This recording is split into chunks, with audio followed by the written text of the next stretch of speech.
Punchline sur Europe 1, Laurence Ferrari. On se retrouve dans Punchline sur Europe 1 avec François Pupponi, député territoire de progrès du Val d'Oise, Louis de Ragnel d'Europe 1 et Bruno Jeudi de Paris Match.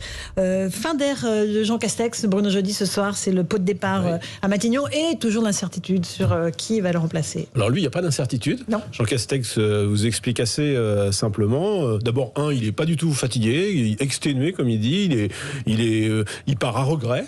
Mais il ne voulait pas rester, ça c'est certain. Il n'a pas voulu.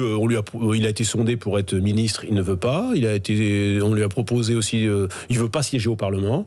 Et Jean Castex va partir comme il est arrivé, c'est-à-dire en grand commis de l'État, qui va s'accorder un peu de repos et qu'on retrouvera dans une fondation, quelque chose de public. Il ira pas dans le privé. Économique et social. Non, je crois pas. Non, je crois pas. Mais il est assez clair avec lui-même. Il avait même un peu anticipé tout ça. Alors, il pensait pas qu'il serait. C'est lui qui s'était porté candidat pour aller dimanche à la cérémonie de canonisation de Foucault, Charles de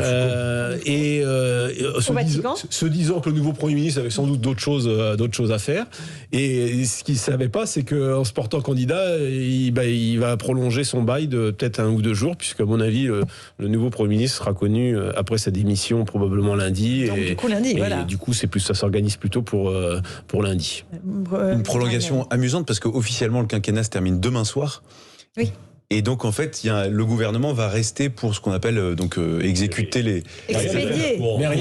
Mais rien n'oblige Louis-Emmanuel Macron il pourrait garder son Premier ministre, il pourrait même garder le gouvernement en 65. Le seul cas où le gouvernement ne tombe pas avec le quinquennat. Le seul cas de figure, c'est Charles de Gaulle en 65, il garde son Premier ministre. Donc, il pourrait aussi le garder. Du coup, c'est cette espèce de période de flottement. On voit qu'Emmanuel Macron gratte tous les jours qu'il peut gratter.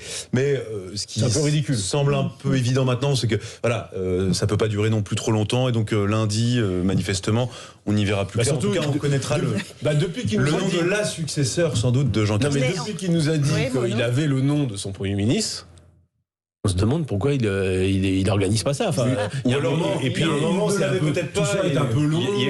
Il y en a d'autres qui trouvent ça très très long aussi. Ce sont les candidats de la majorité en campagne, car ils veulent tous avoir des ministres qui viennent faire campagne pour eux. D'accord. Mais aujourd'hui, les ministres là sont pas trop disponibles, donc on attend le nouveau gouvernement avec des ministres qui viennent. Mais après, il y a un droit de réserve à partir du 22 mai. Ah oui. Et donc, il y aura pas de la campagne, elle sera à 10 jours. Puis avec des ministres qui viennent d'être nommés, souvent ils aiment prendre leur marque. Et ils ont peut-être un peu de travail dans le ministère. Il n'y a pas du tout d'état d'urgence dans notre pays. Tout va bien.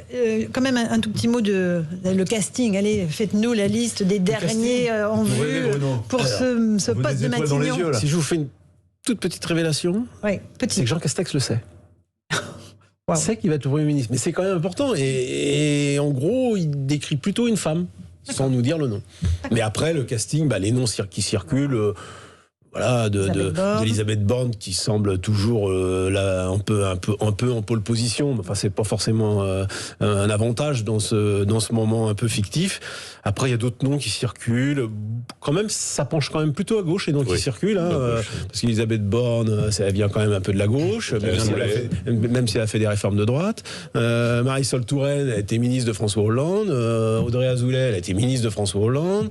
C'est un peu les noms qui circulaient. Alors, on parle aussi de quelques noms de droite, mais ça paraît beaucoup moins convaincant. Catherine Vautrin, Valérie Létard, tout ça paraît beaucoup moins convaincant. François Pupponi. Non, on n'a pas. Nous, on a arrêté d'essayer de savoir, parce que de toute façon, on ne saura pas. On rassure, on sera le prochain chef de votre majorité. Voilà, on attend que la fumée blanche sorte, puisque. Peut-être que Jean Castex puisque le Premier ministre va à Rome, il ramènera peut-être la fumée blanche, à Bembous Papa, mais donc on verra bien. Mais sincèrement, il n'y a plus de stress, parce qu'on ne saura pas. Donc le président ne le dira pas, et de toute manière fera une surprise. Voilà. Non, mais ça peut vous intéresser quand même comme parlementaire pour avoir une indication de espèce de cap politique qui va être donné. Oui, mais le problème, c'est qu'on a vite compris avec le président de la République que c'est pas la peine de se stresser et d'essayer de savoir. Il ne le dira pas. Bon, voilà, donc on l'attend. Et c'est lui qui décidera tout seul, qu'il annoncera au moment voulu, et puis on prendra acte. Mais sincèrement, il y a plus grand monde qui essaie de savoir. De toute façon, rien ne sortira. On parle, par exemple, après c'est des bruits de couloir, que Colère prendrait un ministère.